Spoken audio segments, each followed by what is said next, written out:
Hi, my name is Jen. Let's talk about the binary choice tactic. Have you heard of it? The binary choice tactic. Are you a feminist? The answer can only be yes or no.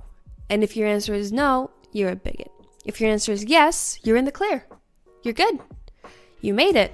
You answered right. But you also have to buy into all of the rhetoric that stands behind that term in this modern world. Let's try another example. Do you believe in climate change? If your answer is no, you're again a bigot. If your answer is yes, then you obviously have to buy into all of the leftist solution and into the panic. But this is not black and white, right? Rarely is anything black and white, and in this question, there is actually no panic needed. This is a tactic that the left is using very well. Greta Thunberg has finally come to America, but in Sweden, we have dealt with this climate panic for over a year now. And I have to say, on behalf of sane Swedish people everywhere, we are sick and we are tired of it. I am tired of hearing about it, I'm tired of reading about it, and I'm tired of talking about it. And yet here I am. Why?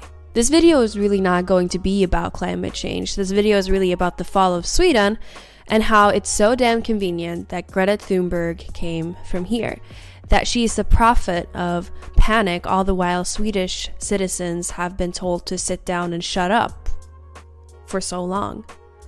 Sweden has never been safer has been the slogan from the media and the establishment. And I am not here to censor myself. I am not here to talk around the issue. It is quite clear to everyone that has been paying attention that our issues stem from mass immigration.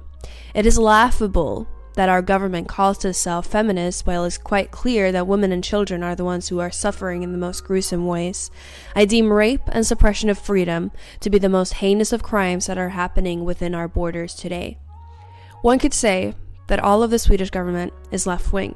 Still, the right wing, who are really just center Democrat in American standards, are as recently as yesterday got called racists for acknowledging that we can't put the entire suffering population of the globe into Sweden. Sweden seems to want to save the world and burn itself in the process. In a political debate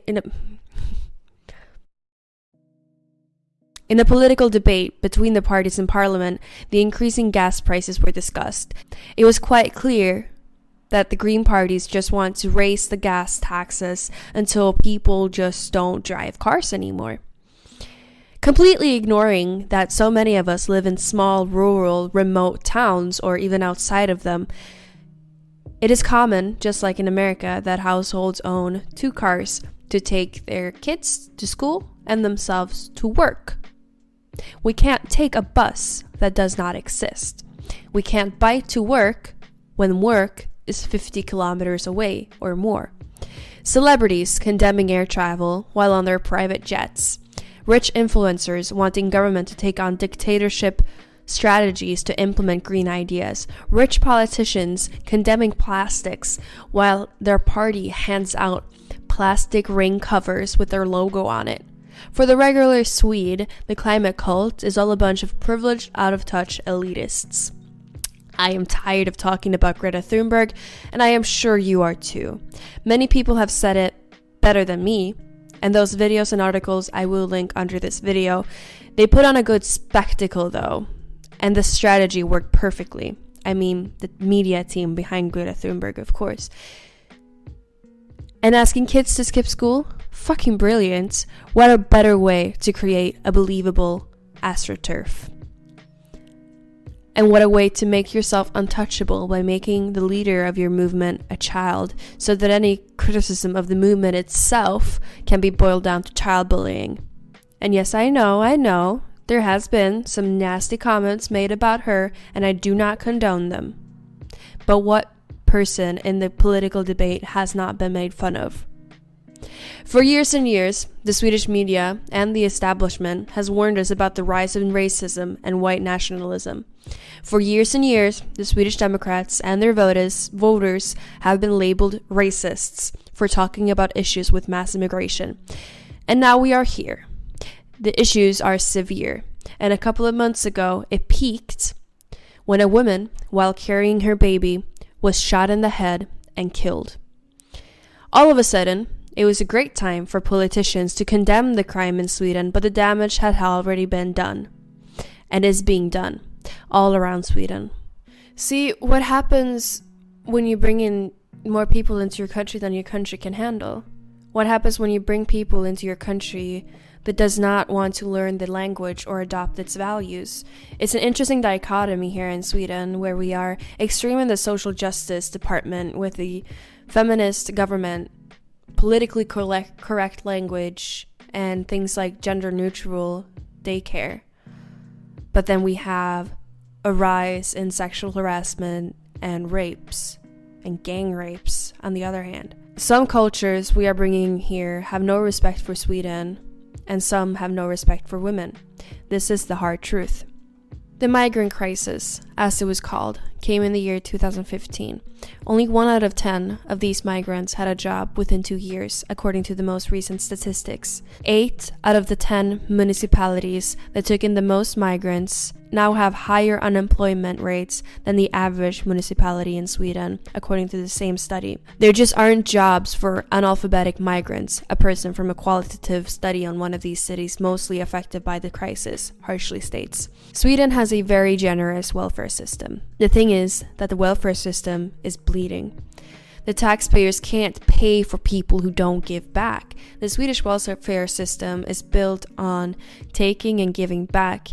We have high taxes to pay for school, healthcare, elder care, and to be able to help the less fortunate or unemployed to get back on their feet. However, the problem is that many of the people who are coming here are not humble towards the fact that they are getting help from the taxpayers. There are too many people who never get employed.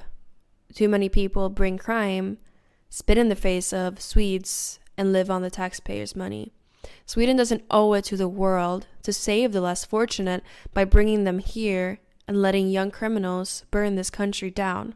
Sweden wants you to talk about climate change because they would much rather talk about plastics than how the Swedish politicians are talking about hot food being too expensive for the elders, and they can wear blankets to justify lowering the heat in the elders' home because the municipalities can't afford to take care of them. At the same time that we are paying for people that never give back, we are spitting the elders in the face, the people who built this country.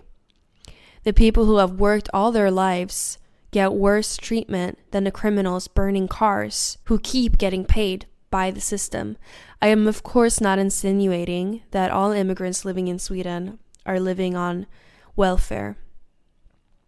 I think it's stupid to try and misconstrue my argument to petty xenophobia, because it's way too clear that the altruism that we strive for by letting too many people in is having dire consequences. It is not petty racism to talk about it uncensored. I am extremely saddened by this. I want to see change. I want us to have an honest discussion about this. I want the world to look into what happened to Sweden and not follow in our steps. I want the Swedish politicians to get some fire up their asses and do something. Thank you for listening. Thank you for listening. If you like this video, you are welcome to like and subscribe to my channel to see more. I also have a PayPal if you want to support me, and I have a Swish. Thank you so much for your support. It really means a lot. Bye.